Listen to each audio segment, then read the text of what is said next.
Hello students, welcome to the online learning platform of Success Achievers Institute. आप सभी का फिर से स्वागत है हमारे इस यूट्यूब चैनल पर। तो अभी 10th क्लास के क्या है बोर्ड एग्जाम्स चल रहे हैं और 20th फेब को उनका किसका साइंस का एग्ज़ाम है।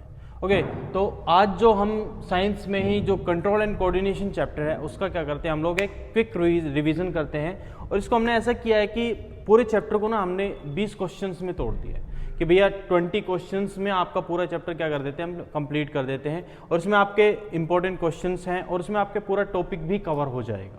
ठीक है, तो चलिए शुरू करते हैं आज के सेशन को। फिर पहला जो हमारे पास क्वेश्चन है वो क्या है, what is control and coordination in living organism. सबसे पहले हमारा जो क्वेश्चन है वो चैप्टर के नाम पे ही आ गया कि कंट्रोल एंड कोऑर्डिनेशन होता क्या है लिविंग ऑर्गेनिज्म में। देखो भाई, कंट्रोल एंड कोऑर्डिनेशन को बहुत सिंपल तरीके से हम समझ सकते हैं कि अगर इन्वायरमेंट में किसी भी तरह का, नेचर में किसी भी तरह का कोई बदलाव हो रहा है, यानी कोई चेंज, कोई भी क्या चेंज, और इस चेंज को, ये जो चेंज हुआ है, इस चेंज को क्या किया जाए, डिटेक्ट किया जाए। और डिटेक्ट करके इस चेंज के लिए कोई बॉडी के अंदर किसी तरह का कोई क्या क्रिएट किया जाए, रेस्पॉन्स क्रिएट किया जाए। सिंपल सी चीजें देखो, कोई चेंज हुआ एनवायरनमेंट में, इस चेंज को हम क्या बोलते हैं, इसको बोलते हैं स्टिमुलाई। क्या बोलते हैं, स्टिमुलाई। चेंज हुआ, चेंज को डिटेक्ट किया गया और उसके अनुसार उस चेंज के हिसाब से एक एप्रोप्रिएट क्या किया गया, रेस्पॉन्स क्रिएट किया गया बॉडी में। इस पूरे प्रोसेस को क्या बोलते हैं हम, कंट्रोल एंड कोऑर्डिनेशन, जिससे हम हमारे इन्वायरमेंट को सेंस करते हैं और उसके अनुसार उसके अप्रोप्रिएट हम क्या देते हैं, उसके लिए रेस्पॉन्स क्रिएट करते हैं, उसको रेस्पॉन्स देते हैं। ठीक है, समझ में आया। एक नॉर्मल सी बात करते हैं हम कि कंट्रोल एंड कोऑर्डिनेशन क्या है, कि सबसे पहले क्या हुआ, कोई चेंज, जो भी इन्वायरमेंट में किसी तरह का कोई चेंज हो रहा है उसको डिटेक्ट करके उसके हिसाब से एक अप्रोप्रिएट रेस्पॉन्स क्रिएट करना किसी बॉडी में, उसको हम क्या बोलते हैं, कंट्रोल एंड कोऑर्डिनेशन। ठीक है, अब अगर हम लिविंग बीइंग्स की बात करें तो प्लांट्स और जो एनिमल्स होते हैं उनके अंदर अलग अलग हिसाब से कंट्रोल एंड कोऑर्डिनेशन का काम किया जाता है। जैसे कि बात करते हैं हम, किसकी बात करें, सेकंड, जैसे हम बात करते हैं प्लांट्स की। देखो भाई, प्लांट्स में क्या होता है, या एनिमल्स देख लो, एक तरफ एनिमल्स है, एक तरफ हमारे पास क्या है, प्लांट्स है। एनिमल्स में बात करें तो एनिमल्स में दोनों ही तरीके से होता है, यानी कि जैसे endocrine system and nervous system, दोनों ही चीजें होती हैं एनिमल्स में। एंडोक्राइन सिस्टम भी होता है, नर्वस सिस्टम भी होता है कंट्रोल एंड कोऑर्डिनेशन के लिए। ठीक है, लेकिन अगर हम प्लांट्स की बात करें तो प्लांट्स में सिर्फ क्या होता है, हार्मोनल सिस्टम होता है, यानी कि प्लांट्स के अंदर सिर्फ हार्मोनल सिस्टम होता है। इसके अंदर एंडोक्राइन और न्यूरल सिस्टम दोनों ही होता है, नर्वस सिस्टम दोनों ही होता है, किसके अंदर, एनिमल्स के अंदर। ठीक है, तो हमारे पहले क्वेश्चन का आंसर हमारे पास निकल के आ गया, क्या आ गया कि भैया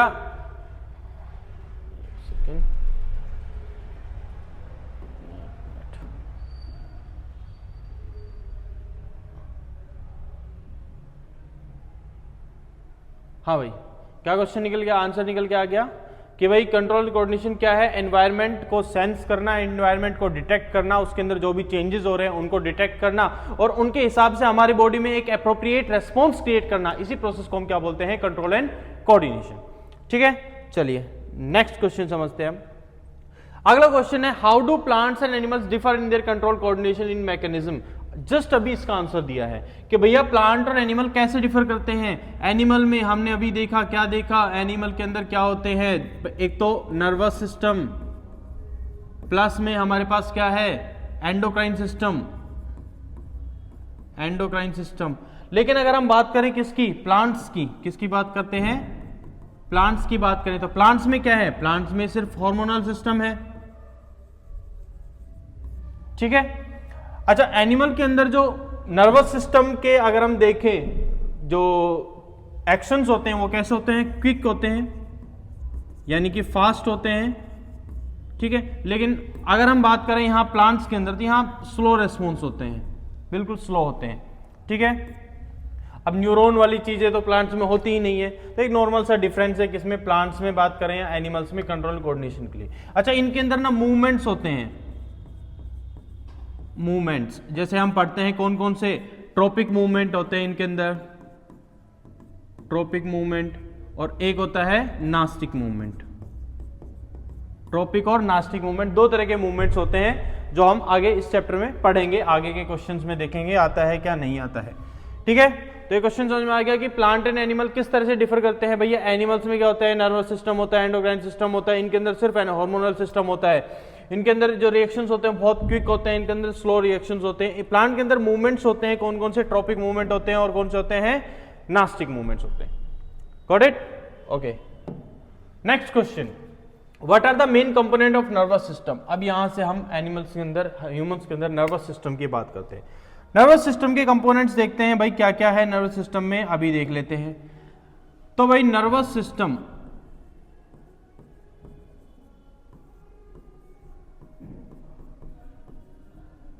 सिस्टम को हम दो पार्ट्स में डिवाइड कर देते हैं।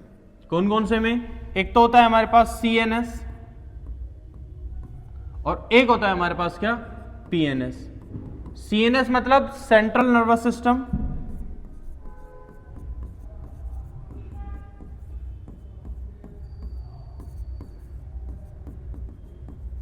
और पीएनएस मतलब पेरिफेरल नर्वस सिस्टम।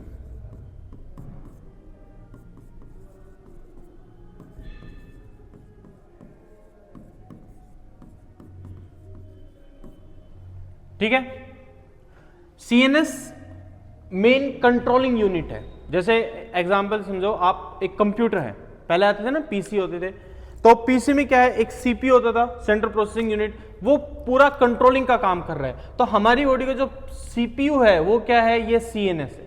ठीक है, उसके बाद उसमें वायरिंग होती थी, वायर्स के थ्रू सिग्नल इधर उधर भेजता था, तो जो वायरिंग है वो सारी क्या है आपकी, पीएनएस है।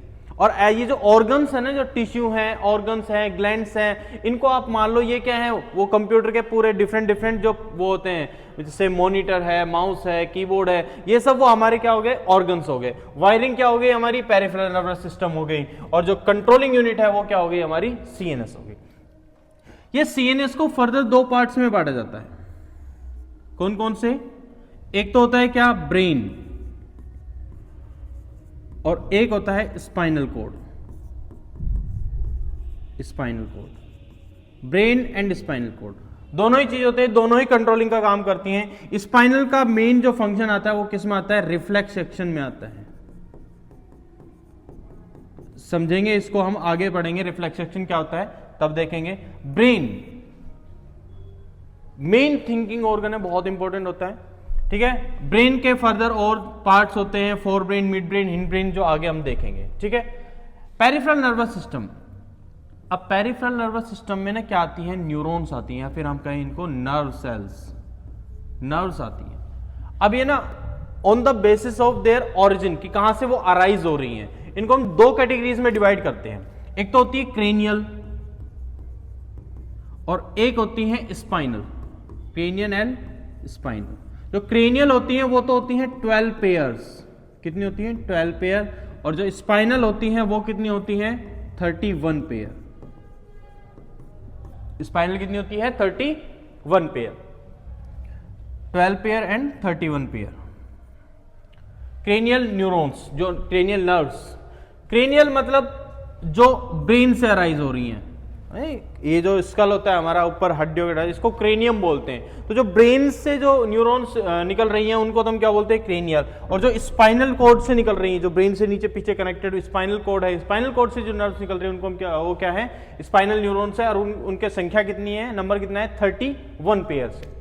ठीक है, तो ये हो गए इंपॉर्टेंट कंपोनेंट्स ऑफ, ये हो गया हमारे पास क्या, component of nervous system. Okay, next question पे आते हैं हम लोग। Okay, what is neuron and what are its parts. Neuron क्या है और इसके पार्ट्स क्या है। न्यूरॉन क्या है, देखो भाई, न्यूरॉन क्या है, neuron is the structural and functional unit of nervous system. Nervous system की स्ट्रक्चरल और फंक्शनल यूनिट है वो क्या है आपकी, ये न्यूरॉन है। ठीक है, न्यूरॉन में कौन कौन से पार्ट्स होते हैं वो अभी हम देख लेते हैं। देखो ये डायग्राम को देखो, इधर आ जाओ, इस डायग्राम को देखते हैं। ये जो हेयर लाइक की ट्री जैसे स्ट्रक्चर्स दिख रहे हैं ना, ये इनको हम बोलते हैं क्या, डेंड्राइट्स। ये क्या है, डेंड्राइट्स। यहां पे क्या होता है, इन डेंड्राइट्स के थ्रू जो स्टिमुलाई होते हैं या फिर जो भी चेंजेस होते हैं, जो सिग्नल्स होते हैं, उनको क्या किया जाता है, डिटेक्ट किया जाता है। क्या किया जाता है, डिटेक्ट किया जाता है, या फिर हम कहें रिसीव किया जाता है, रिसीव किया जाता है। उसके बाद डेंड्राइट से सिग्नल्स कहां ट्रेवल करते हैं, ये ट्रेवल करते हैं इस मेन बॉडी की तरफ, और इसको बोलते हैं क्या, cell body, soma cell body, या इसी को हम बोलते हैं साइटोन। क्या बोलते हैं, साइटोन भी बोलते हैं। ये सेल बॉडी की तरफ आए सिग्नल, सेल बॉडी से होते हुए इस लॉन्ग ट्यूब में आते हैं, जो ये अंदर लॉन्ग ट्यूब दिख रही है इसके अंदर, इसको बोलते हैं क्या, एक्सोन। ये क्या बोलते हैं, एक्सोन। एक्सोन के ऊपर जो देख रहे हो तुम लोग, ये क्या है, ये है माइलिन शीट। ये क्या है, माइलिन शीट। ये एक तरह से ना, यहां पे सेल्स होती हैं, यहां पे कुछ सेल्स होती हैं, यहां पे सेल्स होती हैं, इन सेल्स का नाम होता है स्वान सेल्स। स्वान सेल्स, ये स्वान सेल्स ही इस माइलिन शीट को रिलीज करती हैं। ऐसा नहीं कि सिर्फ और सिर्फ स्वान सेल्स ही माइलिन शीट को रिलीज कर सकती है, और भी सेल्स होती हैं, ओलिगोडेंड्रोसाइट्स होती हैं, जो क्या करती हैं, स्वान सेल्स को, वो भी ये माइलिन शीट को वो भी रिलीज कर सकती हैं। ठीक है, तो ये माइलिन शीट होती है यहां पे इस पूरे एक्सोन पे। अच्छा, कुछ न्यूरॉन्स में होती हैं, कुछ में नहीं होती, अलग अलग चीजें होती हैं, हायर क्लासेस में हम लोग पढ़ते हैं इसके बारे में। ठीक है, उसके बाद एक्सोन आगे जाके एक्सोन टर्मिनल्स में डिवाइड जाते हैं, जिसको बोलते हैं नर्व एंडिंग, न्यूरॉन्स की एंड, यहां पे नर्व एंडिंग। सिग्नल्स यहां जाते हैं, यहां जाते हैं, और यहां पे पहुंच जाते हैं। यहां पे ऐसे बल्ब लाइक स्ट्रक्चर होती है इस तरह से। ठीक है, ये टर्मिनल होते हैं बिल्कुल, एक्सोन टर्मिनल, जहां पे एक्सोन बिल्कुल एंड पे आ गई है। तो यहां से सिग्नल की डायरेक्शन क्या रही, देखो, डेंड्राइट से सेल बॉडी, सेल बॉडी से एक्सोन, और एक्सोन से नर्व एंड। तो डायरेक्शन ऑफ मैसेज ट्रेवल, जो भी मैसेज यहां बन रहा है वो एक ही डायरेक्शन में जाएगा। कभी भी ऐसा नहीं होगा कि यहां से कोई सिग्नल चला और इस डेंड्राइट में निकल गया, नहीं, कभी पॉसिबल नहीं है, ये चीज कभी पॉसिबल होगी ही नहीं। हमेशा डेंड्राइट से सिग्नल होता हुआ सेल बॉडी, और सेल बॉडी से कहां पे, एक्सोन, और उसके बाद नर्व एंडिंग से बाहर अगली न्यूरॉन पे, या फिर अगला जो भी ऑर्गन है उस पे चले जाएगा। ठीक है, तो यहां पे आप लोग, आई होप सभी को न्यूरॉन की स्ट्रक्चर समझ में आ गई होगी। अच्छा, न्यूरॉन में, एक सेकेंड, न्यूरॉन में ना, ये जो है ना सेल बॉडी और डेंड्राइट्स, यहां पे ना स्पेसिफिक क्या पाए जाते हैं, निसल्स ग्रेन्यूल्स पाए जाते हैं, निसल्स ग्रेन्यूल्स पाए जाते हैं। एक्सोन में नहीं होते, एक्सोन में नहीं होते, सिर्फ और सिर्फ कहां होते हैं, सेल बॉडी में होते हैं और डेंड्राइट्स में होते हैं। और ये निसल्स ग्रेन्यूल्स बने किसके होते हैं, निसल्स ग्रेन्यूल्स, ये है क्या एक्चुअली में, ये है राइबोसोम्स एंड आर और राइबोसोम्स का कॉम्बिनेशन है क्या, निसल्स ग्रेन्यूल्स, जो कि प्रेजेंट होते हैं सिर्फ और सिर्फ कहां पे, इस सेल बॉडी में और डेंड्राइट्स के अंदर, एक्सोन्स में नहीं होते। ठीक है, चलिए नेक्स्ट क्वेश्चन देखते हैं हम लोग। नेक्स्ट है, how does a nerve impulse travel in A neuron, कि नर्व इंपल्स जो न्यूरॉन के अंदर कैसे ट्रेवल होती है। तो अंदर का तो हमने अभी देख ही लिया कैसे, कि भाई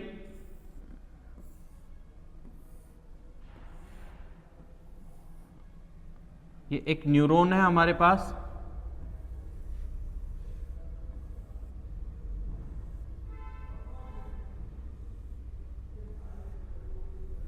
ठीक है, ये एक न्यूरॉन है, इस तरह से ये पूरी एक स्ट्रक्चर बन गई हमारे पास न्यूरॉन की।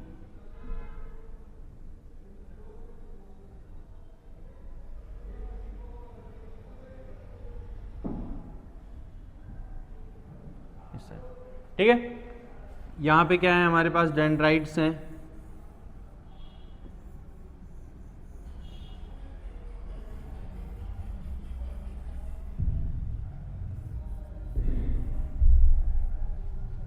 और यहाँ पे क्या है, माइलिन शीट, स्वान सेल जिनको रिलीज कर रही है, जिसको रिलीज कर रही है यहाँ पे माइलिन शीट है।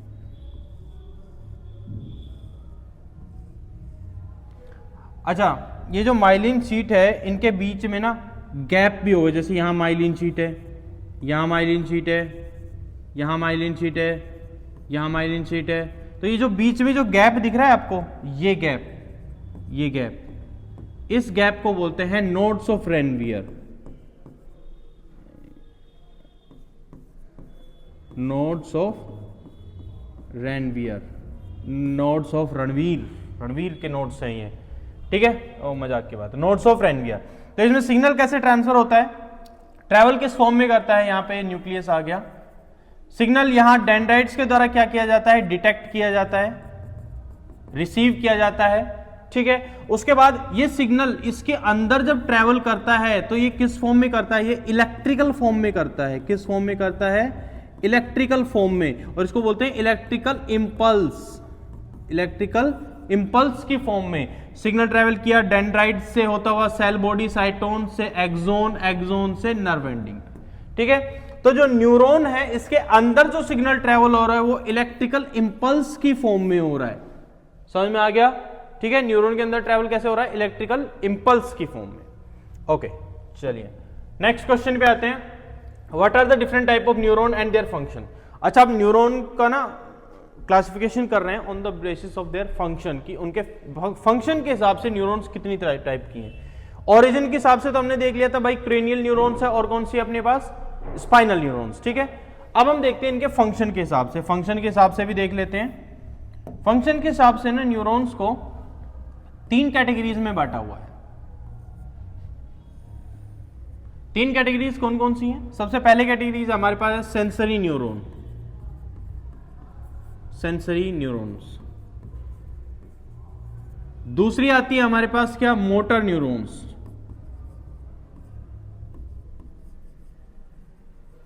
तीसरी आती है हमारे पास जिनको हम बोलते हैं रिले न्यूरॉन्स।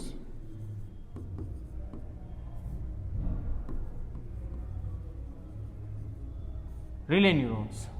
देखो सेंसरी न्यूरॉन्स की बात करें, सेंसरी न्यूरॉन्स क्या है, ये सिग्नल को कहां से, सेंस ऑर्गन्स से, सेंस ऑर्गन्स से कहां पे पहुंचाती हैं, सीएनएस तक पहुंचाने का काम करती हैं। जो हमारा सीएनएस है, ब्रेन एंड स्पाइनल कॉर्ड, तो वहां तक सेंस ऑर्गन से और सीएनएस तक सिग्नल को ले जाने का काम कौन करती है, सेंसरी न्यूरॉन्स करती है। अच्छा, सीएनएस से कोई रेस्पॉन्स क्रिएट हुआ, सीएनएस से जो भी सिग्नल गया उसके अनुसार कोई एप्रोप्रिएट कोई रेस्पॉन्स क्रिएट हुआ होगा, उस रेस्पॉन्स को सीएनएस से ऑर्गन तक, इफेक्टर ऑर्गन तक, इफेक्टर ऑर्गन, मसल्स या फिर कोई ग्लैंड, यहां तक जो पहुंचाने का काम करती हैं उस रेस्पॉन्स के सिग्नल को, वो कौन करती हैं, मोटर न्यूरॉन्स करती हैं, ठीक है। और जो रिले न्यूरॉन्स हैं ये क्या करती हैं, ये इनसाइड सीएनएस, सीएनएस के अंदर कनेक्ट करती हैं। कनेक्ट कौन कौन सी, sensory and motor neuron inside, कहां पे, सीएनएस। सीएनएस के अंदर इन दोनों को कनेक्शन बनाने का काम कौन करती है, रेडियल न्यूरॉन्स। इनको हम मिक्स न्यूरॉन्स भी बोलते हैं, मिक्स्ड न्यूरॉन्स, ठीक है। चलिए हमारे पास 3 तरीके हो गए। क्वेश्चन था हमारे पास different type of neuron on their function, function के हिसाब से हमारे पास सेंसरी न्यूरॉन होगी। सेंसरी न्यूरॉन क्या करती है, ये सिग्नल को ट्रैवल कराती हैं सेंस ऑर्गन से और सीएनएस की तरफ। दूसरी आती है हमारे पास मोटर न्यूरॉन, ये क्या करती है, सीएनएस से सिग्नल लेके आती है और कहां पर, इफेक्टर ऑर्गन की मसल्स तक या फिर कोई ग्लैंड से वहां तक। उसके बाद है मिक्स न्यूरॉन, रिले न्यूरॉन्स या फिर मिक्स न्यूरॉन्स, ये क्या करती हैं, कनेक्ट करती हैं सेंसरी और मोटर न्यूरॉन को इनसाइड द सीएनएस। आ गया हमारे पास क्वेश्चन का आंसर, ओके। चलिए अगले क्वेश्चन पे आते हैं हम। अगला क्वेश्चन क्या है, अगला क्वेश्चन है what are synapsis and how they help in nerve impulse transmission. कि साइनेप्सिस क्या होते हैं और किस तरह से नर्व इंपल्स के ट्रांसमिशन में हेल्प करते हैं। साइनेप्सिस क्या होते हैं, साइनेप्सिस एक्चुअली में गैप होते हैं जो 2 न्यूरॉन्स के बीच में प्रेजेंट होते हैं। जैसे कि यहाँ पे एक नर्व एंडिंग है और यहाँ पे क्या है, एक डेंड्राइट्स के दूसरे न्यूरॉन की डेंड्राइट है, इसके बीच में जो गैप है इसको हम क्या बोलते हैं, साइनेप्टिक क्लिफ्ट बोलते हैं। क्या बोलते हैं? Synaptic Clift. ठीक है, ये मेम्ब्रेन और ये गैप, ये तीनों मिलकर बनाती हैं साइनेप्सिस जंक्शन, जिसको साइनेप्सिस जंक्शन भी बोलते हैं, साइनेप्सिस। ठीक है, अब देखो यहां पे क्या प्रेजेंट होते हैं, जैसे ही यहां पे आता है सिग्नल, यहां पे प्रेजेंट होते हैं क्या? वेसिकल्स प्रेजेंट होते हैं। क्या प्रेजेंट होते हैं? वेसिकल्स प्रेजेंट होते हैं। और जैसे ही ये सिग्नल यहाँ पे आई इलेक्ट्रिकल फॉर्म में आती है, ये वेसिकल्स जो हैं जिनमें ये केमिकल प्रेजेंट है, इन केमिकल्स को बोलते हैं न्यूरोट्रांसमीटर।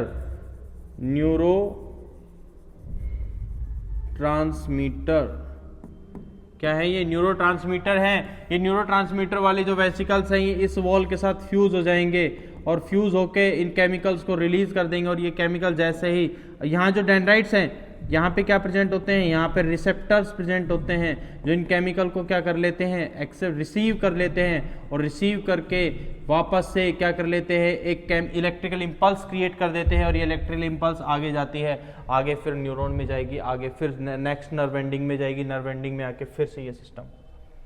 समझ में आ गया किस तरह से साइनेप्स के थ्रू नर्व इंपल्स का ट्रांसमिशन होता है? ओके, चलो नेक्स्ट क्वेश्चन पे आते हैं हम लोग फाइनली। अगला है हमारे पास रिफ्लेक्स एक्शन क्या होता है। देखो भाई, रिफ्लेक्स एक्शन हमारी बॉडी के वो अनकॉन्शियस सडन रिएक्शंस होते हैं। रिफ्लेक्स एक्शन क्या होते हैं? सडन अनकॉन्शियस रिएक्शंस, जिनमें क्या है, हम वो रिएक्शन हमारे कंट्रोल में नहीं होते। कैसे होते हैं? हमारे कंट्रोल में नहीं होते। ये वॉलेंट्री एक्शंस है, सॉरी इनवॉलेंट्री। कैसे हैं? इनवॉलेंट्री है। ये इनवॉलेंट्री है, मतलब ये हमारे कंट्रोल में नहीं है। कैसे होते हैं? सडन होते हैं, अचानक से होते हैं। ठीक है, सडन होंगे, इनवॉलेंट्री होंगे और अनकॉन्शियसली होंगे।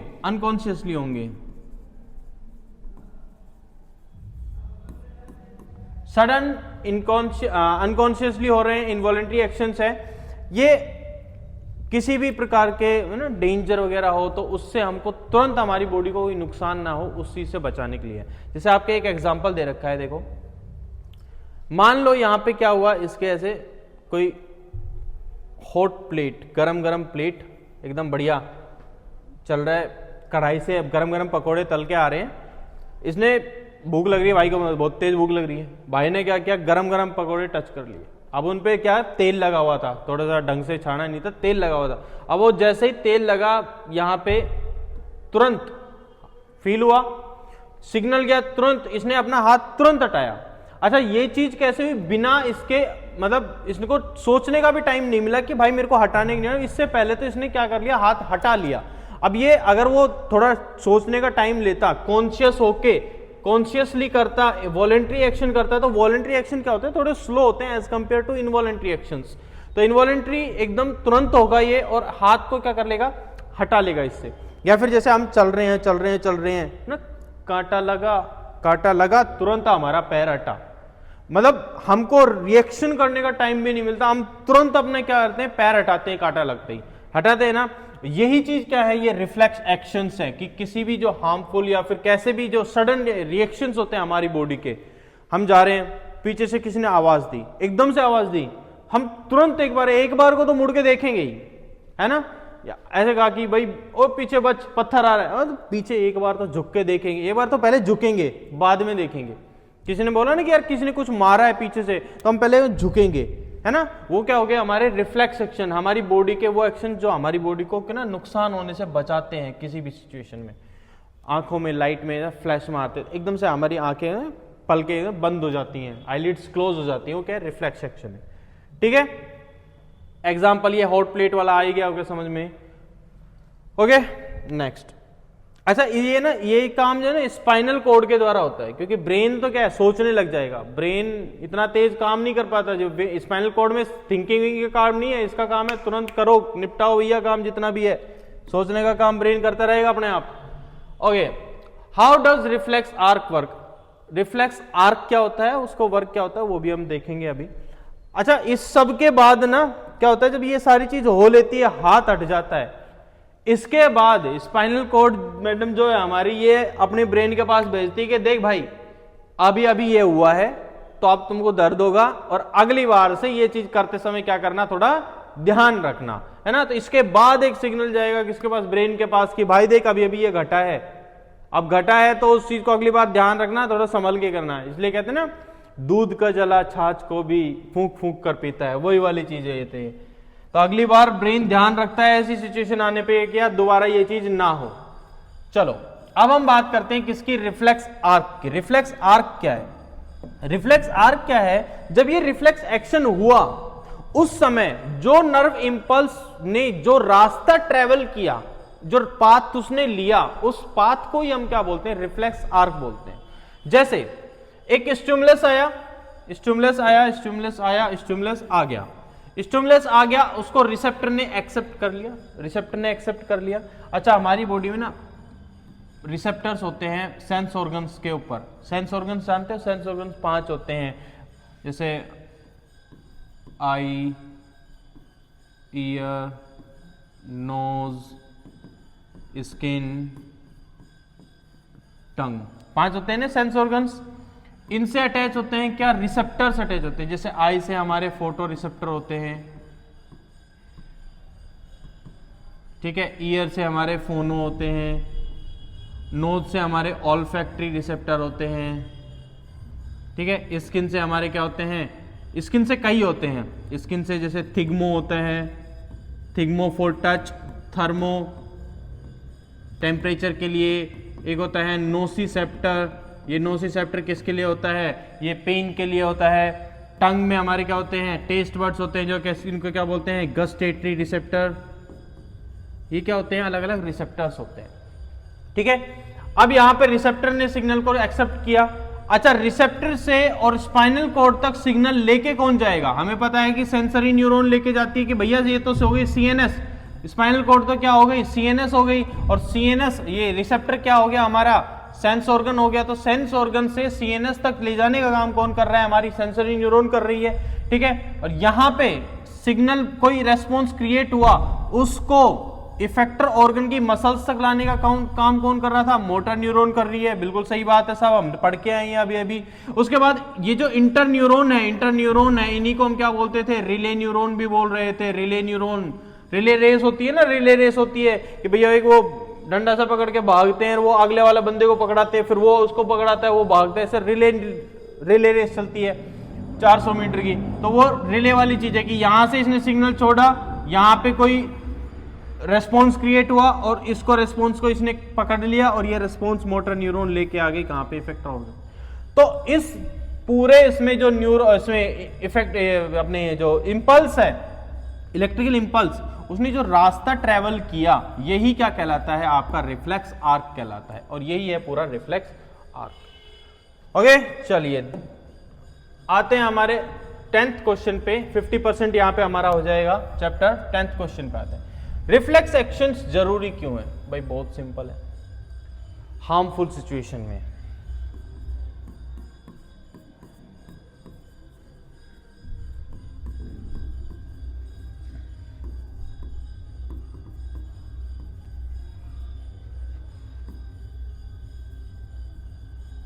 हार्मफुल कंडीशन में बॉडी को प्रिवेंट करने के लिए बहुत इंपॉर्टेंट है, क्योंकि देखो रिफ्लेक्स एक्शन अगर स्लो होंगे ना, अगर मान लो भाई किसी ने सच में ऐसे बास्केटबॉल खेल रहे हैं, अरे पास की और हमारा ध्यान नहीं है, एकदम से ध्यान गया, अगर हमारे रिफ्लेक्सेस नहीं होंगे, रिफ्लेक्स एक्शन नहीं होंगे, तो वो बास्केटबॉल ना सीधे हमारे नाक मुंह तोड़ेगी, है ना।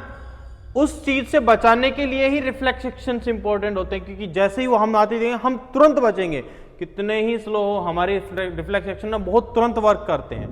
क्यों वर्क करते हैं? ताकि हमारी बॉडी को किसी भी तरह का क्या हो, नुकसान ना पहुंचे, ठीक है। तो सर्वाइवल के लिए बहुत जरूरी है रिफ्लेक्स एक्शंस, हमारी बॉडी को हार्मफुल कंडीशन में भी बचाने का काम करते हैं। कौन काम करते हैं? Reflex actions. चलिए नेक्स्ट आते हैं हम ह्यूमन ब्रेन पे। अगला क्या है हमारे पास? अब क्वेश्चंस किससे आएंगे? ह्यूमन ब्रेन से आएंगे।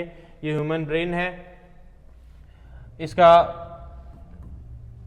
काफी इंपॉर्टेंट काम रहता है हमारी बॉडी में, तो खैर बोलने की भी जरूरत नहीं है।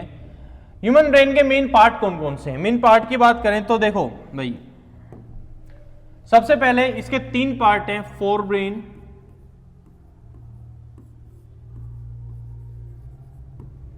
दूसरा है मिड ब्रेन और तीसरा है हिंड ब्रेन। ठीक है, फोर ब्रेन को फर्दर हम 2 पार्ट्स में बांट देते हैं। फोर ब्रेन को 2 पार्ट्स में बांट देते हैं, एक तो है सेरिब्रम और दूसरा है डायएन्सिफेलोन।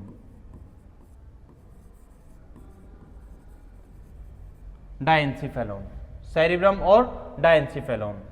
मिड ब्रेन के पार्ट्स नहीं देखते हम लोग 10th में। हिंड ब्रेन को हम 3 पार्ट्स में बांट देते हैं। कौन कौन से हैं? एक तो है पोन्स, एक है सेरिबेलम और एक है मेडुला। 3 पार्ट है यहाँ पे किसके? हिंड ब्रेन के।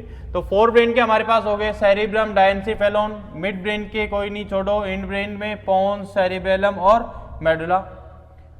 अच्छा, डायएन्सिफेलोन है, इसके और 2 पार्ट होते हैं। एक तो होता है क्या? थैलेमस, और एक होता है क्या? हाइपोथैलेमस।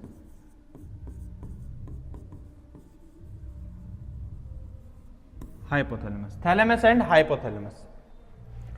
चलो अब इनके थोड़े से ना काम भी देख लेते हैं, हम यहीं समझ लेते हैं इसके काम।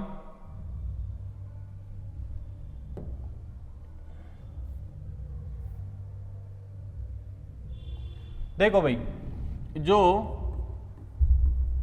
फोर ब्रेन है इसमें क्या है? सेरिब्रम है। ये सेरिब्रम ना बहुत मेन लार्जेस्ट पार्ट है ये ब्रेन का। ठीक है, जितने भी इसमें बहुत सारे स्पेशल एरियाज होते हैं। किसके लिए? यहां पे सेंसरी एरियाज होते हैं, यहां पे मोटर एरिया होते हैं, और यहां पे स्पेशल क्या होते हैं? Association areas.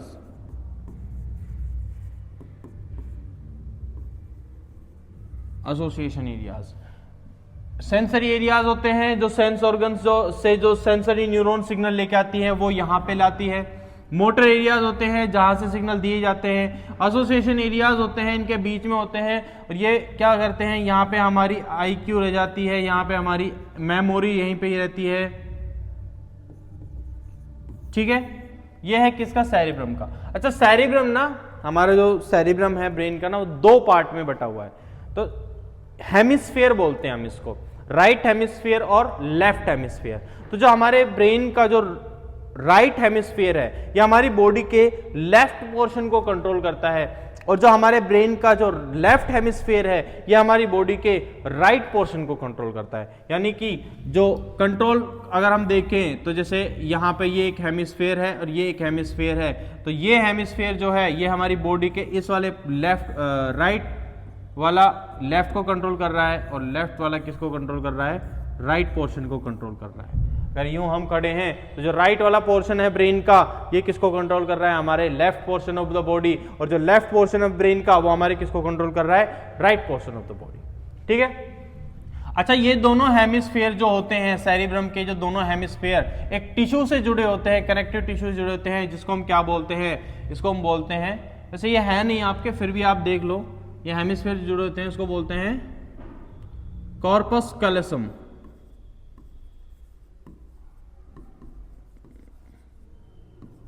Corpus callosum. ठीक है, अब यहीं पे ही सारे हमारे पास आ जाते हैं, जितने भी अपने जो सेंस ऑर्गन्स होते हैं वहां से जो सिग्नल आते हैं और उनको जो सिग्नल दिए जाते हैं वो सारे कहां से दिए जाते हैं? ज्यादातर सेरिब्रम से दिए जाते हैं। ठीक है, नेक्स्ट देखते हैं हम लोग क्या। नेक्स्ट हम बात करते हैं किसकी? फोर ब्रेन हो गया ना। मिड ब्रेन मेनली क्या करता है? कनेक्ट करता है, किसको कनेक्ट करता है? हिंड ब्रेन को। और किसको कनेक्ट करता है? अच्छा, हाइपोथैलेमस में रह गया। हाइपोथैलेमस और देख लेते हैं फोर ब्रेन में। हाइपोथैलेमस देखो बहुत इंपॉर्टेंट है, ये ना एक न्यूरो एंडोक्राइन सिस्टम है, मतलब इसमें नर्वस का सिस्टम का भी काम है और इसमें एंडोक्राइन सिस्टम का भी काम होता है। जो इसमें नर्वस सिस्टम से रिलेटेड रहता है ना, तो ये हमारे बॉडी की जो थर्स्ट को कंट्रोल करता है, प्यास, हंगर, भूख, ठीक है। साथ में हीट, हीट मतलब हमारे बॉडी के टेम्परेचर, यानी कि ये हमारे बॉडी के टेम्परेचर को भी मेंटेन रखने में हेल्प करता है। तो ये तीन मेन चीजें हो गई हाइपोथैलेमस की, हमारी किसकी, थ्रस्ट को, हंगर को, बॉडी टेम्परेचर को, ठीक है। एक तरह से ऑस्मो रेगुलेशन काइंड ऑफ, है ना। चलो हाइपोथैलेमस हो गया ना, हाँ। उसके बाद हम आते हैं किस पे, हिंड ब्रेन पे। मेन जो नहीं, ये नहीं, इसी में आते हैं किस पे, हिंड ब्रेन पे आते हैं हम। हिंड ब्रेन, हिंड ब्रेन क्या है, देखो हिंड ब्रेन में तीन पार्ट है, पोन्स, सेरिबेलम और मेडुला, ठीक है। अब ये पोन्स और मेडुला ये दोनों क्या करते हैं, ये हमारी बॉडी के इनवॉलेंट्री एक्शंस को कंट्रोल करते हैं। इनवॉलेंट्री एक्शंस, इनवॉलेंट्री एक्शंस जैसे कफिंग, स्नीजिंग, ये सब, कफिंग, स्नीजिंग, यार्निंग, रेस्पिरेशन, है ना, ब्रीथिंग, या फिर ब्लड वेसल्स के अंदर ब्लड प्रेशर, हार्ट बीट, ये सब चीज़ें यहीं से कंट्रोल होती हैं। अच्छा, ये जो है सेरिबेलम, ये बड़ा इंपॉर्टेंट है, ये हमारी बॉडी के क्या कंट्रोल करता है, ये बैलेंसिंग ऑर्गन है, बैलेंसिंग, बैलेंस करता है हमारी बॉडी को, या फिर हम कहें पोस्चर मेंटेन रखता है, पोस्चर मेंटेन रखता है, यानी बॉडी, हम सीधी लाइन में खड़े हैं, सीधे खड़े हैं, सीधी लाइन में चल रहे हैं, हमारी राइटिंग है, हमारी, हम ड्राइव कर रहे हैं, हम साइकिल चला रहे हैं एक स्ट्रेट लाइन में, वो चीज़ें कौन कंट्रोल कर रहा है, आपका सेरिबेलम कंट्रोल, ठीक है। मेडुला क्या है, मेडुला ना एक और चीज़ है, मेडुला जैसे ही खत्म होता है वहां से स्टार्ट होती है क्या, स्पाइनल कोड, क्या स्टार्ट होती है, स्पाइनल कोड। तो एक तरह से मेडुला ब्रेन को स्पाइनल कोड से कनेक्ट करने का भी काम करता है, ठीक है।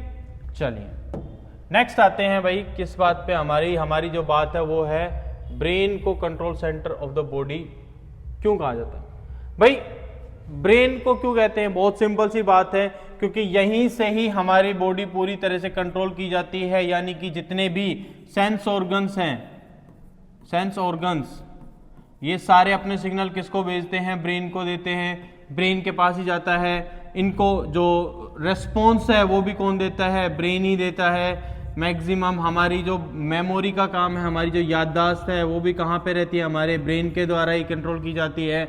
हमारी हार्ट बीट भी कौन कंट्रोल कर रहा है, हमारी, कौन कंट्रोल कर रहा है, ब्रेन ही कंट्रोल कर रहा है। हमारे हर एक चीज, बॉडी के हर एक मेटाबॉलिज्म को कौन कंट्रोल कर रहा है, कौन कंट्रोल कर रहा है, ब्रेन। हर एक चीज को कंट्रोलिंग का जो मेन काम है वो कौन कर रहा है, हमारे ब्रेन कर रहा है। इसीलिए ब्रेन क्या है, हमारा कंट्रोल सेंटर है हमारी बॉडी का, ठीक है। चलिए नेक्स्ट है brain protected from injury, how, कैसे, ब्रेन कैसे भाई इतना इंपॉर्टेंट ऑर्गन है, जब सब कुछ पूरा कंट्रोल ही ये कर रहा है तो भाई इसको भी तो प्रोटेक्शन देनी पड़ेगी ना, होते ना Z+ सिक्योरिटी, तो Z+ सिक्योरिटी तो भाई इसकी भी होनी चाहिए कि नहीं होनी चाहिए। भाई इतना इंपॉर्टेंट ऑर्गन है, ये इसमें हल्की सी प्रॉब्लम हुई और इसके साथ तो बड़ी भारी समस्या है। क्या समस्या है भाई ब्रेन के साथ, ब्रेन में क्या होती है, neuron cells, billions of neuron cells होती हैं, ब्रेन पूरा न्यूरॉन सेल्स में आता है, बिलियंस ऑफ न्यूरॉन सेल्स है। और सबसे बड़ी समस्या ये कि गलती से अगर ब्रेन में कोई डैमेज हो गया और कोई न्यूरॉन सेल डेड हो गई तो न्यूरॉन सेल तो दोबारा बनती नहीं है, यानी कि ब्रेन का हिस्सा कोई अगर डेड हो गया तो वो फिर डेड ही हो गया, फिर वो दोबारा बनेगा और नहीं, क्यों, क्योंकि न्यूरॉन सेल दोबारा डिवाइड नहीं होती, एक बार जितनी बन गई उतनी ही लाइफ टाइम रहती है, ठीक है। तो इसको तो प्रोटेक्ट करना बहुत जरूरी है भैया। अब इसको प्रोटेक्ट करेंगे कैसे, सबसे पहले कैसे प्रोटेक्ट करेंगे, सबसे पहले बाहर, सबसे आउटसाइड में क्या प्रेजेंट होता है, इसके एक हार्ड टफ लेयर प्रेजेंट होती है, बोनी स्ट्रक्चर, जिसको हम क्या बोलते हैं, जिसको हम बोलते हैं क्या, क्या बोलते हैं, इसको बोलते हैं क्रेनियम। क्रेनियम ये स्कल का पार्ट होता है, ठीक है। इसके नीचे कुछ मेनिंजेस होती हैं, कुछ मेम्ब्रेन्स होती हैं, जैसे इसके जस्ट नीचे जो मेम्ब्रेन है वो कौन सी है भाई, जस्ट नीचे है तो ये भी काम तो करेगी, ड्यूरेबल होनी चाहिए, ड्यूरेबल मतलब मजबूत, अच्छी, लॉन्ग ड्यूरेशन वाली चलनी हो चाहिए, ड्यूरेबिलिटी प्रोवाइड कराए तो इसका नाम है ड्यूरामेटर। क्या नाम है? ड्यूरामेटर। ठीक है। अच्छा, इस ड्यूरामेटर के नीचे दूसरी एक और मेम्ब्रेन होती है जिसको हम क्या बोलते हैं? इसका नाम क्या है? मेनिंजेस में ही इसका नाम है, इसका नाम है आर्केनोइड, अराकेनोइड, एराकेनोइड मैटर। ठीक है। अब यहां पे प्रेजेंट होता है एक गैप, और उस गैप के बाद जो नीचे लास्ट मेम्ब्रेन होती है वो कौन सी होती है? वो होती है पायामेटर या पियामेटर, कुछ भी बोल लो, जो तुम्हारा मन करे वो बोल लो, बस लिख के सही आना। ठीक है। अब ये जो गैप है ना, इसमें फिल्ड होता है एक सब्सटेंस जिसको हम क्या बोलते हैं? जिसको बोलते हैं सेरिब्रो स्पाइनल फ्लूइड। क्या बोलते हैं? Cerebro spinal fluid, cerebro spinal fluid. तो देखो भाई, क्रेनियम क्या है? ये तो हार्ड कवरिंग है, जो बोनी स्ट्रक्चर, ये किस चीज से प्रिवेंट कर रही होगी ब्रेन को? ये कर रही होगी मैकेनिकल इंजरी से, मैकेनिकल इंजरी से। यानी कि किसी ने सर पे डंडा मार दिया तो डंडे से कौन बचाएगा भाई? क्रेनियम बचाएगा। लेकिन ये जो तीन है मेनिंजेस हैं, ये मेनिंजेस और साथ में ये सेरिब्रो स्पाइनल फ्लूइड है। ये इस जो फ्लूइड होता है ना, फ्लूइड क्या करता है? ये शॉक एब्जॉर्बर होता है, शॉक एब्जॉर्बर। यानी कि ये शॉक, जो जैसे कहीं हम जंप करते हैं तो जंप करते समय इसके अंदर जो ये ब्रेन है, ये ब्रेन ऐसे जंप करेगा, हिलेगा, तो हिलने पे ना ये शॉक को एब्जॉर्ब कर लेगा वाटर, ताकि ये ना टकराए ना, ये ब्रेन में किसी भी तरह के सेल्स में डैमेज ना हो। तो शॉक एब्जॉर्बर कौन है हमारे पास? ये सेरिब्रो स्पाइनल फ्लूइड। और ये जो तीनों हैं ये भी प्रोटेक्शन का काम करती हैं, ड्यूरामेटर, आर्केनोइड मैटर और पायामेटर। समझ में आ गया? तो समझ में आ गया किस तरह से हमारे ब्रेन प्रोटेक्टेड है ना? Z plus security, hard covering भी है, और ड्यूरामेटर 3 लेयर भी है, प्लस शॉक एब्जॉर्बर भी है, सब कुछ है। अब उसके बाद भी किसी के सर खुल जाए तो भैया फिर तो तुम्हारी किस्मत ही खराब है। ठीक है, चलो अब हम बात करते हैं, ब्रेन टॉपिक खत्म हो गया। अब हम बात करते हैं किसकी? Coordination in plants. ठीक है। व्हाट आर प्लांट हॉर्मोन्स, और name different type of plant hormones. Plant hormones क्या होते हैं? देखो भाई, प्लांट हार्मोन की बात करें तो प्लांट हार्मोन क्या होते हैं? प्लांट हार्मोन होते हैं, इन्हीं को हम बोलते हैं क्या? Phyto hormones. क्या बोलते हैं? Phyto hormones. These are the chemical messengers. क्या है ये? Chemical messengers.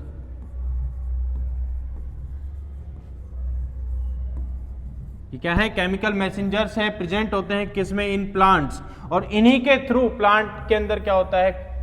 कोऑर्डिनेशन का काम होता है। ठीक है। कुछ नेम लिखते हैं हम, कौन कौन से हैं। जैसे कि हमारे पास आता है क्या? ऑक्सिन। नाम सुना है? ऑक्सिन बिल्कुल सुना होगा। उसके बाद जैसे कि हमारे पास नाम आता है क्या? क्या नाम आता है ऑक्सिन के बाद? साइटोकाइनिन। साइटोकाइनिन नाम सुना होगा। ठीक है, एक सेकेंड।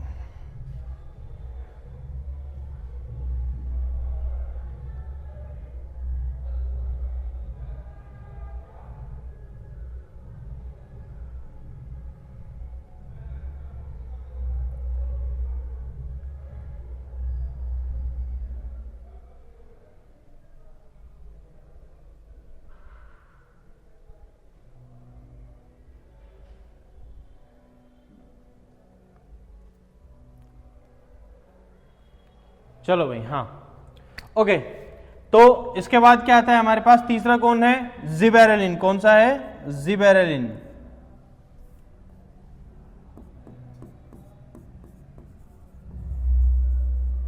जिबेरेलिन, auxin, cytokinin, जिबेरेलिन। और हमारे पास क्या आता है भाई? Abscisic acid. अरे यार कौन डिस्टर्ब कर रहा है?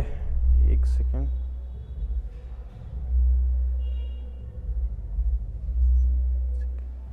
हाँ भाई, चलो भाई, क्या है, एब्सिसिक एसिड।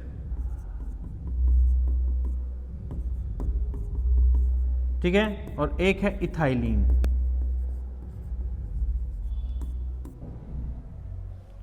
ये हमारे पास क्या आ गए, प्लांट हार्मोन्स के नाम आ गए।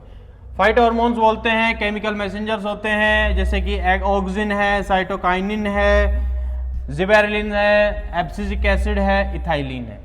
ठीक है, अब हम रिवीजन कर रहे हैं तो इनमें हल्का हल्का सा इनका काम देख लेते हैं। ऑक्सिन क्या है, ऑक्सिन सेल डिवीजन को प्रमोट करता है, डिवीजन को तो प्रमोट करते ही है, साथ में जो ये क्या कहते हैं अपने फोटोट्रोपिज्म होता है जो टिप्स पे प्रेजेंट होता है, तो टिप्स पे क्या है, सेल डिवीजन को प्रमोट करता है, एपिकल डोमिनेंस को प्रमोट करता है, कौन, ऑक्सिन प्रमोट करता है, और रूट फॉर्मेशन को भी प्रमोट कौन करता है, ऑक्सिन करता है। साइटोकाइनिन की बात करें, साइटो मतलब साइटोप्लाज्मिक डिवीजन, यानी कि सेल डिवीजन को ये भी प्रमोट कर रहा है बहुत अच्छे से, सेल डिवीजन को।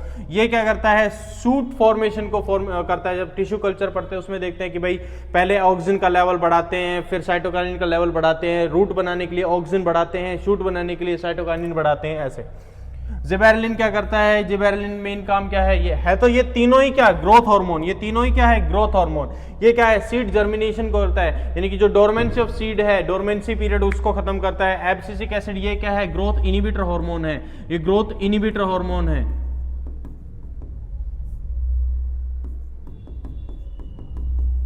इनिबिटर हार्मोन है, ये ग्रोथ को रोकने का काम करते हैं। Wilting of leaf, closing of stomata, ये सब चीजें कौन करता है, एब्सिसिक एसिड काम करता है। इथाइलिन क्या है, ये रैपनिंग ऑफ फ्रूट्स को पकने में जो स्मेल से आती है ना, जो फ्रेग्रेंस आती है पकने की, वो किसकी वजह से आती है, इस इथाइलिन की वजह से आती है। ठीक है, ये तो हो गए प्लांट हार्मोन्स के बारे में जानकारी। इसके बाद हम बात करते हैं ट्रोपिक मूवमेंट्स की। ट्रोपिक मूवमेंट्स क्या होते हैं, देखो भैया प्लांट कुछ मूवमेंट शो करते हैं, दो तरह के, नास्टिक और ट्रोपिक मूवमेंट शो करते हैं। सबसे पहले हम ट्रोपिक मूवमेंट की बात करते हैं।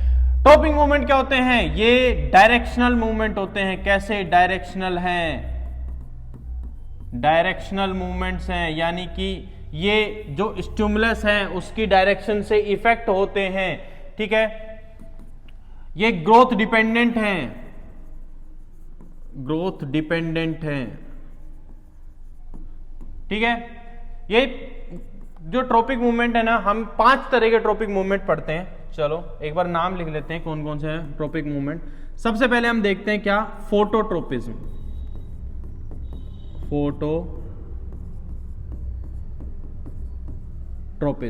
फोटोट्रोपिज्म में जो स्टिमुलस है, स्टिमुलस क्या रहेगा, स्टिमुलस क्या रहेगा, लाइट। ठीक है, फोटो है तो लाइट स्टिमुलस हो गया। और जो रूट्स हैं, रूट्स तो लाइट से क्या होती हैं, नेगेटिव होती हैं, यानी अपोजिट चलती हैं। और जो शूट है वो शूट लाइट से क्या रहता है, पॉजिटिव रहता है। ठीक है, चलो दूसरा ट्रोपिक मूवमेंट समझते हैं हम, वो कौन सा है आपका, फोटो के बाद हाइड्रोट्रोपिज्म देख लेते हैं। हाइड्रोट्रोपिक मूवमेंट जो है, इसमें स्टिमुलस क्या है हमारे पास, स्टिमुलस क्या है, स्टिमुलस है वाटर। अब भाई देखो एक बात बताओ, वाटर कहां से मिलता है, जमीन, वाटर सॉइल से मिलता है। अब वाटर की तरफ कौन जा रहा है, वाटर की तरफ कौन जाता है, रूट्स, यानी कि रूट्स क्या करती हैं, पॉजिटिव मूवमेंट शो करती हैं। ठीक है, और जो शूट्स हैं ये क्या करती हैं, नेगेटिव शो करती हैं हाइड्रोट्रोपिज्म के हिसाब से। ओके, नेक्स्ट 2 हो गए। नेक्स्ट है हमारे पास क्या, जियोट्रोपिज्म। जियोट्रोपिज्म क्या है भाई, इसमें स्टिमुलस क्या है हमारे पास, ग्रेविटी। स्टिमुलस क्या है, ग्रेविटी है। और भैया ग्रेविटी में बात करें तो रूट जो है ये क्या करेंगी, पॉजिटिव रहेंगी। और जो शूट्स हैं वो क्या रहेंगी, नेगेटिव रहेंगी। नेगेटिव रहेंगी ना, शूट्स ग्रेविटी नीचे की तरफ जा रही है, शूट्स उससे अपोजिट, रूट्स उसके पॉजिटिव। 3 चीज समझ में आ गई, फोटोट्रोपिज्म, हाइड्रोट्रोपिज्म और जियोट्रोपिज्म। ठीक है, नेक्स्ट हम बात करते हैं किस चीज की, नेक्स्ट जो हमारे पास वो क्या है कि भैया, एक सेकेंड, ये कौन सा पेज था, हाँ यही वाला पेज था ना, मेम्ब्रेन नहीं, ये तो नहीं था, ये भी हो गया था, ये भी हो गया था, 20 और 21 के बीच में, है ना। चलो हाँ भाई, इसके बाद आता है हमारे पास क्या, कीमोट्रोपिज्म। क्या है, कीमोट्रोपिज्म। अब कीमोट्रोपिज्म की बात करें तो कीमोट्रोपिज्म में स्टिमुलस क्या रहेंगे, केमिकल्स। स्टिमुलस क्या रहेंगे हमारे पास, केमिकल्स। जैसे कि एग्जाम्पल देखो, याद है आपको जब कभी ऐसे सुना हो तो पढ़ा होगा आपने रिप्रोडक्शन चैप्टर में कि जब पोलन ट्यूब की फॉर्मेशन होती है, ये क्या है, पोलन ग्रेन है, और पोलन ग्रेन से क्या बन रही है, आपकी पोलन ट्यूब बन रही है। ऐसे पोलन ट्यूब बन रही है। और यहां पे क्या प्रेजेंट है, यहां पे प्रेजेंट है ओव्यूल, इस तरह से प्रेजेंट है ना। इस ओव्यूल में यहां पे कुछ स्पेसिफिक सेल्स होती हैं कि नहीं होती। यहां पे एक तो बीच में एग सेल होती है, यहां पे सेल होती है, इनको क्या बोलते हैं हम, सिनर्जिड बोलते हैं। क्या बोलते हैं, सिनर्जिड्स बोलते हैं। ये सिनर्जिड्स क्या करती हैं, कुछ केमिकल सिक्रेट करती हैं, और उन केमिकल को सेंस करके ही ये पोलन ट्यूब यहां पे एंट्री लेती हैं। यानी कि सिनर्जिड्स एक्चुअली में नेविगेट कर रही है पोलन ट्यूब को, और नेविगेशन किस तरह से कर रही है, केमिकल्स की मदद से। तो हुआ ना कीमोट्रोपिज्म, कि भैया केमिकल के तरफ क्या हो रहा है, पोलन ट्यूब का फॉर्मेशन हो रहा है। हुआ ना कीमोट्रोपिज्म की केमिकल्स की वजह से, केमिकल्स के टुवर्ड्स द केमिकल्स क्या चल रहा है, यहां पे मूवमेंट हो रहा है, ग्रोथ हो रही है पोलन ट्यूब की। नेक्स्ट जो हमारे पास आता है वो क्या आता है, वो फाइनल है, वो क्या है, थिग्मोट्रोपिज्म। लास्ट ट्रोपिक मूवमेंट जो है वो क्या है, थिग्मोट्रोपिज्म। थिग्मोट्रोपिज्म देखो क्या होता है, जैसे एक आपने देखा होगा ना, मनी प्लांट वगैरह, बेल वाले जितने भी प्लांट होते हैं, तो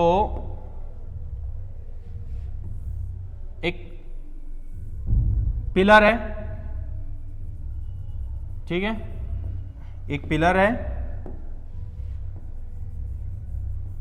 ऐसे, ये पूरा एक पिलर है। पिलर अच्छा नहीं बना, कोई बात नहीं, है तो सही जो भी है।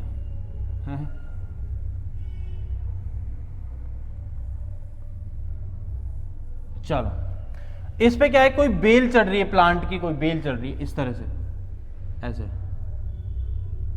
ठीक है, फिर यूं जा रही है,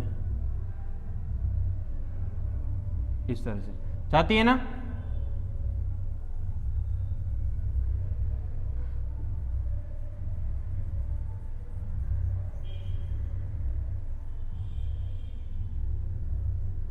इस तरह से जा रही है। अब देखो यहां पे क्या होता है, थिग्मोट्रोपिज्म क्या है, तो इस बेल का जो हिस्सा, जहां पे ये वाला हिस्सा, जहां पे क्या हो रहा है, टच हो रहा है, वहां से ना, वहां पे क्या होगा, ऑक्सीजन का अमाउंट क्या हो जाएगा, कम हो जाएगा। और जो अपोजिट हिस्सा है, ये वाला हिस्सा, वहां पे ऑक्सीजन क्या हो जाएगा, ज्यादा हो जाएगा। तो अपोजिट वाले एरिया की ना ग्रोथ बहुत ज्यादा होगी, इसीलिए ऐसे टर्न होता जाता है, क्योंकि बाहर वाले की तो ग्रोथ होती जा रही है और अंदर वाले की ग्रोथ कम होती जा रही है। क्योंकि जहां पे टच हो रहा है, वहां पे, जहां पे टच हो रहा है ना, वहां पे ऑक्सीजन क्या है, बहुत कम है, लेकिन जहां टच नहीं है वहां ऑक्सीजन क्या है, बहुत ज्यादा है। यहां ऑक्सीजन ज्यादा है तो यहां की ग्रोथ हो जाएगी, अंदर वाले की ग्रोथ नहीं होगी। और यही क्या है, किसका एग्जांपल है, थिग्मोट्रोपिज्म, कि भैया टच जहां पे, वहां से अपोजिट डायरेक्शन में क्या ऑक्सीजन चला जाता है, और ऑक्सीजन अपोजिट डायरेक्शन की ग्रोथ करा देता है, तो वो ऐसे रोटेट, घूम जाती है पूरी। ठीक है, ट्रॉपिक मूवमेंट आई होप आप सभी को समझ में आ गए होंगे। अब आते हैं नास्टिक मूवमेंट्स क्या होते हैं और इनके एग्जाम्पल। देखो भाई, अभी तक हमने ट्रॉपिक मूवमेंट में क्या पढ़ा कि भाई, हमने पढ़ा था कि ये कैसे मूवमेंट होते हैं, ग्रोथ डिपेंडेंट मूवमेंट होते हैं, डायरेक्शनल मूवमेंट होते हैं। इनमें सब में ये फर्क पड़ रहा था कि स्टिमुलस कहां से आ रहा है। अगर लाइट यहां से आ रही तो शूट इसकी तरफ मुड़ जाएगी, ग्रेविटी की तरफ रूट मुड़ जाएगी, पानी की तरफ रूट चली जाएगी, है ना। पोलन ट्यूब थी, उसकी ग्रोथ हो जाएगी, किसकी तरफ हो जाएगी, सिनर्जिड जो केमिकल रिलीज कर रहे हैं उस तरफ ग्रोथ हो जाएगी। लेकिन जब हम बात करते हैं किसकी, नास्टिक मूवमेंट की, तो नास्टिक मूवमेंट में इस तरह का कुछ भी नहीं होता। नास्टिक मूवमेंट में सिंपल है कि भैया अपना मूवमेंट फिक्स है, डायरेक्शन स्टिमुलस चाहे कहीं से भी आए, अपना मूवमेंट फिक्स है। बहुत प्राइम एग्जांपल है किसका, मिमोसा पुडिका का। मिमोसा पुडिका बहुत प्राइम एग्जांपल है। टच मी नोट प्लांट भी बोलते हैं, जिसको क्या बोलते हैं, touch me note plant.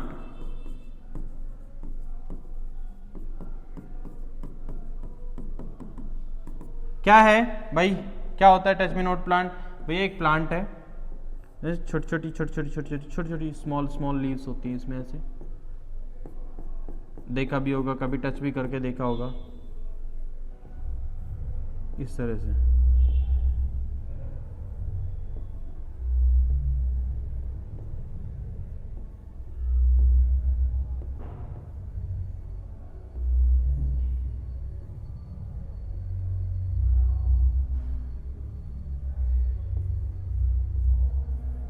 Touch me note plant, छूना मत मुझे।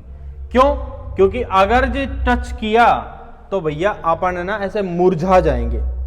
ये पत्तियां जैसी खिली हुई पत्तियां, कहीं से भी टच करो, अब इस पत्ती को तुम यहां से टच करो, यहां से टच करो, यहां से टच करो, ऊपर टच करो, नीचे टच करो, कहीं से टच करो, इसको स्टिमुलस से बिल्कुल फर्क नहीं पड़ता। हमें बिल्कुल फर्क नहीं पड़ता भैया कहां से आ रहा है स्टिमुलस, हमको तो क्या करना है, अपना एक मूवमेंट करना है, हमको तो मुरझा जाना है बिल्कुल। जैसे ही टच किया पत्तियां मुरझा गई। अब वो टच यहां से किया, यहां से किया, यहां से किया, कोई फर्क नहीं पड़ रहा। वही बात, मुझे फर्क नहीं पड़ रहा कहां से टच हो रहा है, जहां से भी टच हो रहा है, बस हमें तो मुरझाना है। That is nastic movement. क्या इसमें कोई ग्रोथ हुई? क्या नहीं, किसी भी तरह की ग्रोथ नहीं हुई। यानी कि ये क्या है, ग्रोथ से इंडिपेंडेंट है, ग्रोथ इंडिपेंडेंट मूवमेंट है। ठीक है, ग्रोथ इंडिपेंडेंट है, प्लस में ये नॉन डायरेक्शनल है, इनमें डायरेक्शन का कोई इफेक्ट नहीं पड़ रहा, नॉन डायरेक्शनल है आराम से। ठीक है, आई होप आप सभी को समझ में आ गया होगा कि नास्टिक मूवमेंट्स क्या होते हैं। एग्जाम्पल हमने अभी ले लिया मिमोसा पुडिका का। ठीक है, चलिए बस अब कुछ एक क्वेश्चन और बचे हैं। अब आते हैं भैया हार्मोनल कंट्रोल इन एनिमल्स। हमारे अंदर हार्मोनल कंट्रोल, हार्मोन्स क्या होते हैं? हार्मोन्स क्या होते हैं? या केमिकल मैसेंजर्स। क्या है?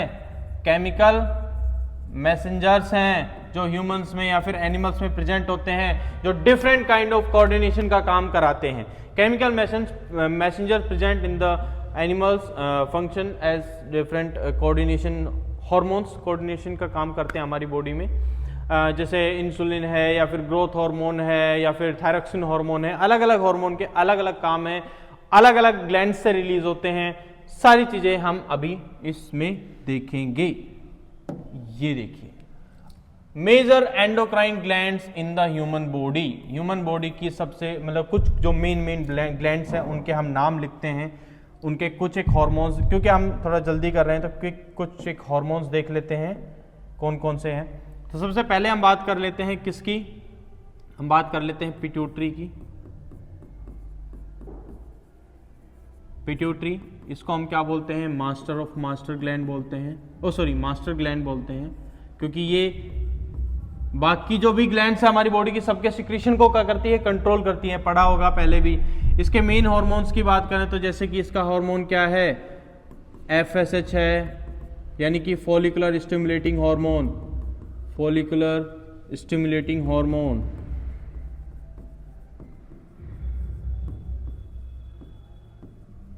ठीक है, उसके बाद जैसे कि है इसमें GH यानी कि ग्रोथ हार्मोन।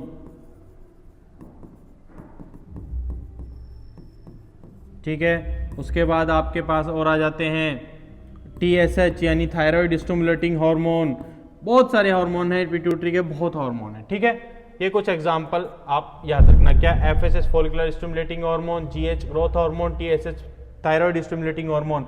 ये फॉलिकुलर स्टिमुलेटिंग हार्मोन कहाँ वर्क करता है? गोनेड्स पे वर्क करता है, वहां पे फॉलिकल्स को स्टिमुलेट करता है। और ये TSH हार्मोन कहाँ पे वर्क करता है? थायराइड ग्लैंड पे वर्क करता है, जो थायरोक्सिन हार्मोन रिलीज करवाने का काम आता है। ठीक है, पिट्यूटरी के बाद हम नीचे आते हैं हमारे गले में। गले में देखें तो गले में क्या प्रेजेंट होती है?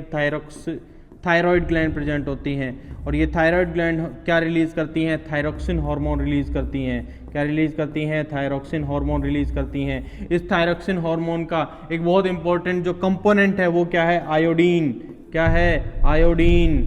आयोडीनाइज्ड सॉल्ट, आयोडीन युक्त नमक जो खाना चाहिए वो क्यों खाना चाहिए, क्यों? क्योंकि ये थायरॉक्सिन हार्मोन के लिए जरूरी होता है। और थायरॉक्सिन हार्मोन क्या काम करता है हमारी बॉडी में? बॉडी की मेटाबॉलिक रेट को कंट्रोल करता है। आपकी बॉडी का डाइजेशन कितनी जल्दी हो रहा है, आपकी बॉडी में जितनी भी मेटाबॉलिक एक्टिविटीज है वो किस स्पीड से हो रही है, वो सारी चीजें कौन कंट्रोल करेगा? थायरॉक्सिन हार्मोन कंट्रोल करेगा, जो कि किस ग्लैंड से रिलीज होता है? थायराइड ग्लैंड से रिलीज होता है। चलो और देखते हैं और कौन कौन सी ग्लैंड्स हैं, इनके बारे में देख लेते हैं। अभी सारी ग्लैंड्स देखेंगे हम लोग। थायराइड हो गई, ठीक है। अब हम बात करते हैं किसमें? पैराथायराइड। पैराथायराइड, पैराथायराइड क्या है? ये थायराइड ग्लैंड के अंदर ही लोब्स में होती है। ये क्या रिलीज करती है? ये हार्मोन रिलीज करती है, कौन सा? पैराथॉर्मोन। पैराथॉर्मोन ये क्या काम करती हैं? ये ब्लड में कैल्शियम लेवल को मेंटेन रखने में हेल्प करती हैं। ब्लड और बोन्स में कैल्शियम लेवल को मेंटेन करने में काम करती हैं पैराथायराइड। उसके बाद क्या बात करते हैं हम? थाइमस ग्लैंड की बात करते हैं। थाइमस क्या है? अर्ली स्टेज में प्रेजेंट होती हैं। ये अर्ली स्टेज में बच्चे के अंदर इम्यूनिटी प्रोवाइड कराती हैं। क्या प्रोवाइड कराती हैं? इम्यूनिटी प्रोवाइड कराने का काम होती है। आगे जाके ये धीरे धीरे क्या हो जाती है? छोटी होती जाती है और डिजनरेट हो जाती हैं। उसके बाद नेक्स्ट आती है हमारे पास एक बहुत इंपॉर्टेंट, अगले पेज पे लूंगा मैं इस ग्लैंड को क्योंकि बहुत इंपॉर्टेंट है, दैट इज पैंक्रियाज। क्या है? पैंक्रियाज। पैंक्रियाज क्या है भैया? पैंक्रियाज एक ड्यूअल ग्लैंड है। क्या है? एक ड्यूअल ग्लैंड। ड्यूअल मतलब क्या? ड्यूअल मतलब ये दोनों फंक्शन कर रही है। दोनों से कैसे? मतलब एक काम कर रही है ये एक्सोक्राइन का, यानी इसका एक हिस्सा तो एक्सोक्राइन की तरह काम कर रहा है और इसका एक हिस्सा एंडोक्राइन की तरह काम कर रहा है। हम एक्सोक्राइन का हिस्सा कहाँ पढ़ के आए हैं? डाइजेशन इन ह्यूमन बींग्स में पढ़ के आए हैं, जहाँ पे ये पैंक्रियाटिक कमाइलेज, पैंक्रियाटिक लाइपेज और ट्रिप्सिनोजन निकाल रही थी। हमको अभी पढ़ना है क्या? Endocrine part. क्या पढ़ना है हमको अभी? Endocrine part. क्या पढ़ना है? Endocrine part. और इसका जो एंडोक्राइन पार्ट है वहां से दो हार्मोन रिलीज किए जाते हैं। एक तो होता है इंसुलिन, एक होता है इंसुलिन और दूसरा होता है क्या? ग्लूकागोन। कौन सा है? ग्लूकागोन। ग्लूकागोन। इंसुलिन क्या करता है? ये अगर ब्लड के अंदर जो शुगर है, शुगर लेवल अगर इंक्रीज हो गई है तो इस इंक्रीज शुगर लेवल को रिलीज निकाल के कन्वर्ट करेगा किसमें? ग्लाइकोजन में। किस में कन्वर्ट करेगा? ग्लाइकोजन में कन्वर्ट करेगा और ये ग्लाइकोजन जाके स्टोर हो जाएगा। क्या हो जाएगा? स्टोर हो जाएगा। कहाँ पे? लीवर में।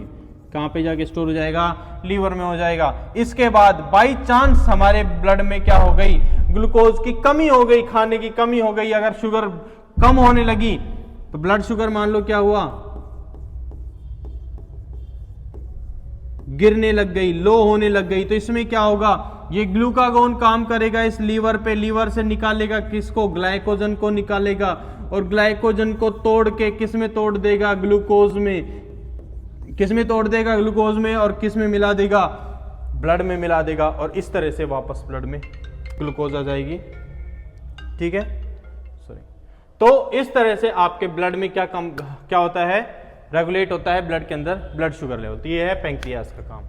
ठीक है, चलिए नेक्स्ट आते हैं हम लोग पैंक्रियास। पैंक्रियास हो गई ना पैंक्रियास।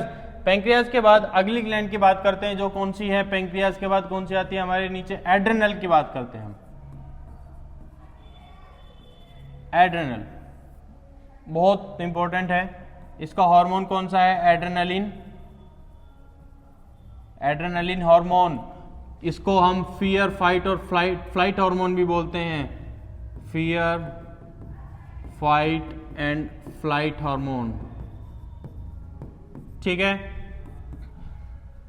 एड्रेनल क्या करता है? हमारे हार्ट बीट को पे काम करता है। हार्ट बीट को क्या कर देता है? बहुत तेज कर देता है, जिससे ब्लड फ्लो बढ़ जाता है, ब्लड प्रेशर बढ़ जाता है, ब्लड फ्लो बढ़ जाता है। ब्लड फ्लो बढ़ने से क्या होता है?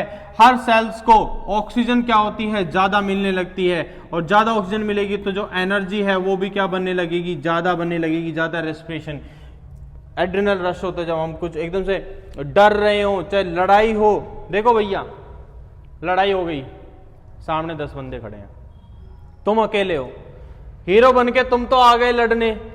अब यहां पे तुम्हारा क्या होगा? 10 बंदे जब तुमको कूटने लगेंगे तो दो चीजें हैं, उन 10 बंदों को कूटने के लिए भी तुमको एनर्जी चाहिएगी, और उन 10 बंदों से बच के भागने के लिए तो तुमको और भी ज्यादा एनर्जी चाहिएगी।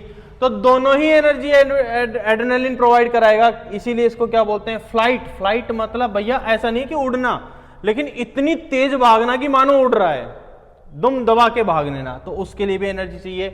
फाइट और फ्लाइट। फाइट का मतलब भैया लड़ने के लिए तो चाहिए ही एनर्जी, बहुत ज्यादा एनर्जी चाहिए लड़ने के लिए। डर, एकदम से डर गए, तुम्हारी हार्ट बीट एकदम से बढ़ जाती है, वो किस एड्रेनल की वजह से।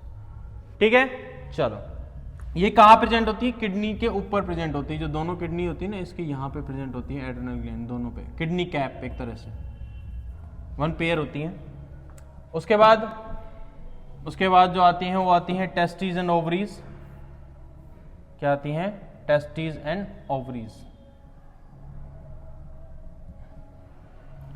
टेस्टिस किस में प्रेजेंट है, मेल्स में प्रेजेंट है। रिलीज क्या करती हैं, टेस्टोस्टेरोन, मेल रिप्रोडक्टिव हार्मोन है। सेकेंडरी सेक्सुअल कैरेक्टर जो मेल के होते हैं वो सारे कंट्रोल करता है। ओवरीज, ओवरीज किस में प्रेजेंट होती हैं, फीमेल्स में प्रेजेंट होती हैं। ठीक है, फीमेल्स में क्या रिलीज करवाती हैं, ईस्ट्रोजन। ठीक है, आगे जाके प्रोजेस्टेरोन, ये सब क्या है, ये ईस्ट्रोजन क्या है, ये सेकेंडरी सेक्सुअल कंट्रोल करती है फीमेल के अंदर। और प्रोजेस्टेरोन क्या है, ये क्या है, प्रेगनेंसी हार्मोन है।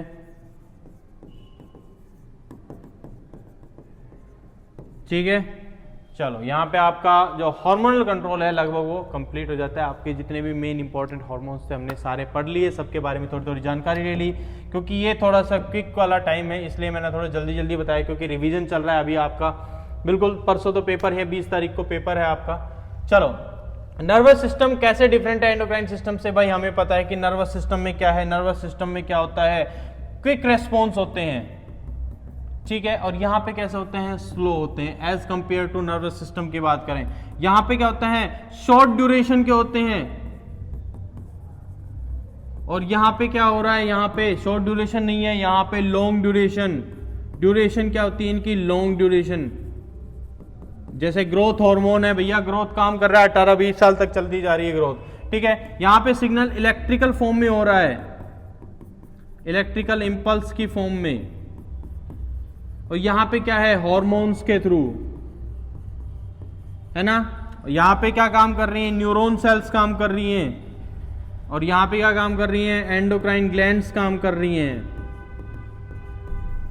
ठीक है, तो ये हमारे पास कुछ डिफरेंस आ गए किसमें, नर्वस सिस्टम में और एंडोक्राइन सिस्टम में। चलो आज की फाइनल स्लाइड पे आते हैं हम लोग, क्या, इनवॉलेंट्री एक्शन और वॉलेंट्री एक्शन। इनवॉलेंट्री एक्शंस ऐसे एक्शंस जो हम कंट्रोल नहीं कर सकते, जैसे कि हमने अभी जो ह्यूमन डाइजेस्टिव सिस्टम पढ़ा था उसमें हमने देखा था कि जो ईसोफेगस है उसके अंदर क्या हो रहा था, एक वेव जनरेट हो रही थी जिसको हम क्या बोल रहे थे, पेरिस्टाल्टिक मूवमेंट बोल रहे थे। और वो पेरिस्टाल्टिक मूवमेंट क्या हम कंट्रोल कर सकते हैं, नहीं कर सकते बिल्कुल भी, वो क्या है, इनवॉलेंट्री एक्शन है।